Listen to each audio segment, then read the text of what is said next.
To what extent are you using Twitter as a tool of political persuasion and reaching out to your own population or to India's? To what extent is Twitter a tool for you? I try my best to convey my feelings. I do feel, Richard, I honestly feel, I'm sitting in front of you, I have known India. I have had love and respect from India and fan following because India loves cricket more than any other Pakistani. I'm more worried about India right now than probably even Pakistan, because India is not heading in the right direction.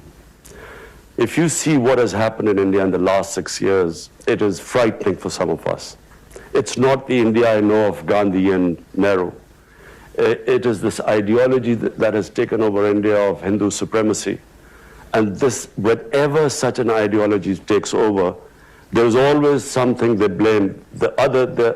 You have to hate someone to be, supreme and an exclusive Hindu India. This is the ideology that assassinated Gandhi. This is the ideology was banned in India for 3 times.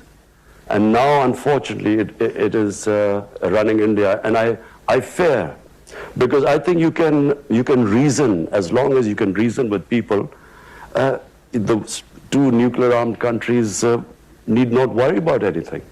But unfortunately, with this ideology of racial supremacy, I don't think you can reason, and I'm generally worried. And that's why I'm speaking to the heads of state. I've just spoken to Prime Minister Boris Johnson. I will speak to Donald Trump. I will speak to other leaders. I will speak in the UN. I'll try my best that the world must intervene before this goes too far.